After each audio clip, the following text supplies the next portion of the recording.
Assalamualaikum warahmatullahi wabarakatuh. Perkenalkan, nama saya Aldora Alif Ababil 5002. Gimana kabarnya cuy sekalian? Kita harus tetap semangat meskipun kita berada di tengah pandemi COVID-19 ini. Oh ya, di sini saya mendapatkan tugas material sains dan teknik. Saya di sini mendapatkan besi tuang nodular. Saya di sini disuruh mempresentasikan apa itu besi tuang nodular, mulai dari pengertian, proses pembuatan, sifatnya, proses pengaplikasiannya pada lingkungan sekitar. Oke, yang pertama, pengertian. Pengertian besi tuang nodular merupakan jenis besi cor atau cast iron dibuat dengan menambahkan sedikit unsur magnesium atau cerium. Penambahan unsur tersebut menyebabkan bentuk grafit besi cor menjadi nodular. Perubahan bentuk grafit ini disertai dengan perubahan keuletan besi cor naik. Maka dari itu, besi cor ini memiliki keuletan antara 10 sampai 20% cuy. Dan kandungan-kandungan dari besi cor tersendiri adalah karbon di atas 2%. Kandungan karbon pada besi cor nodular bisa sampai 3,8%. Dengan tinggi kandungan karbon tersebut, temperatur peleburan besi cor nodular cukup rendah, yaitu sekitar kurang lebih 1450 derajat Celcius dibanding dengan baja cor yang memiliki temperatur cor sebesar kurang lebih 1600 derajat Celcius. Dengan demikian, proses peleburan besi cor lebih mudah dan murah dibanding baja cor. Besi cor nodular memiliki kekuatan antara 40 kg per mm per second sampai dengan 80 kg per mm second. Elongasi yang dimiliki antara 17% sampai 2%. Elongasi menurun dengan meningkatnya kekuatannya. Oke, itu yang pertama, pengertian dari besi cor. Yang kedua cuy, yaitu proses pembuatan. Nah, besi cor ini melalui proses pembuatan, yaitu base material, pencairan, desulfuriasi, nodularisasi, inokulasi, dan penuangan. Yang pertama, base material. Di sini saya akan menerangkan satu-satu apa itu pengertian base material, pencairan, desulfuriasi, nodularisasi, inokulasi, dan penuangan. Mungkin penuangan tidak usah karena sudah jelas ya. Yang pertama, base material.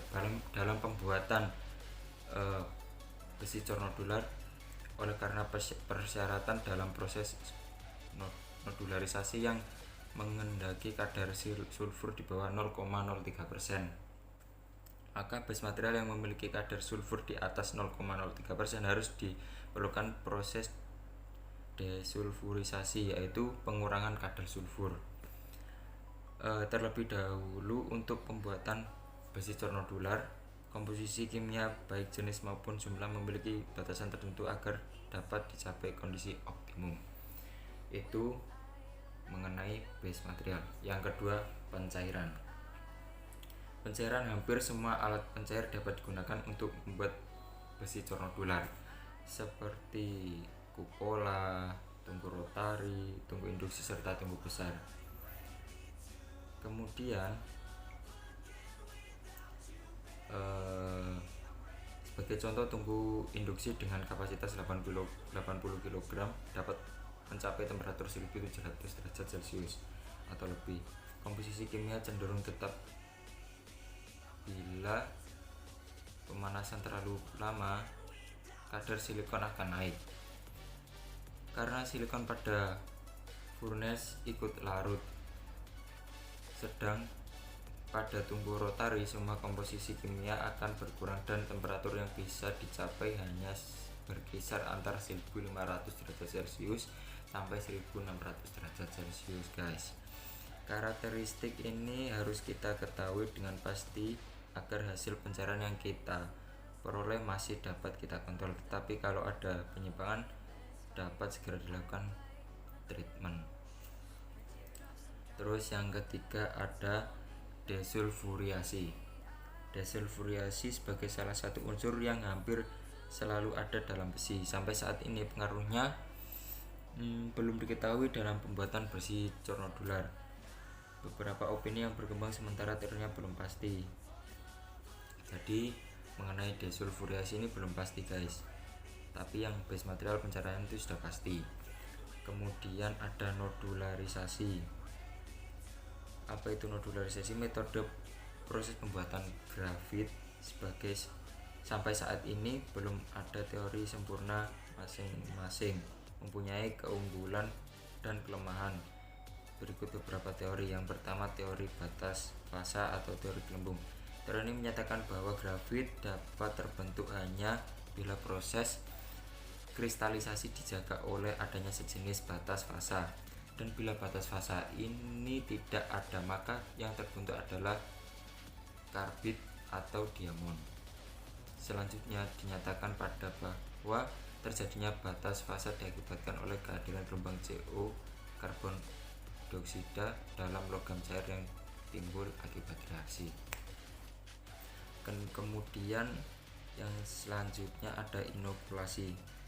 Efek inokulasi sebagaimana dalam besi cor kelabu, perbandingan pada besi cor nodular mengakibatkan efek pada pembentukan karbid selama solidifikasi. Penggunaan inokulasi pada besi cor nodular dapat mencegah pembentukan karbid primer. Terus yang ke-5 ada inokulasi. Pada yang terakhir yaitu penuangan, yaitu terakhir yang sudah terjadi inokulasi tadi, kemudian ke tahap penuangan. Yang selanjutnya saya akan memberitahukan sifat besi tuang nodular. Sifat besi tuang nodular distribusi tegangan lebih rata-rata, nilai kekuatan dan keulatan lebih baik, nilai keulatan hampir sama dengan baja cor, tidak mudah berkarat, dan bersifat getas. Nah, ini perlu diperhatikan cuy. Sifat getas ini emang kuat, emang ulet, tapi sifatnya tetap getas. Kemudian yang selanjutnya pengaplikasian pada besi tuang nodular. Besi tuang nodular biasanya digunakan untuk komponen-komponen mesin seperti gambar di bawah ini, yaitu gambar pertama ada ring piston yang digunakan pada bagian-bagian mesin motor atau mobil, mesin dalam. Yang kedua ada plat yang biasanya digunakan untuk pelapis-pelapis.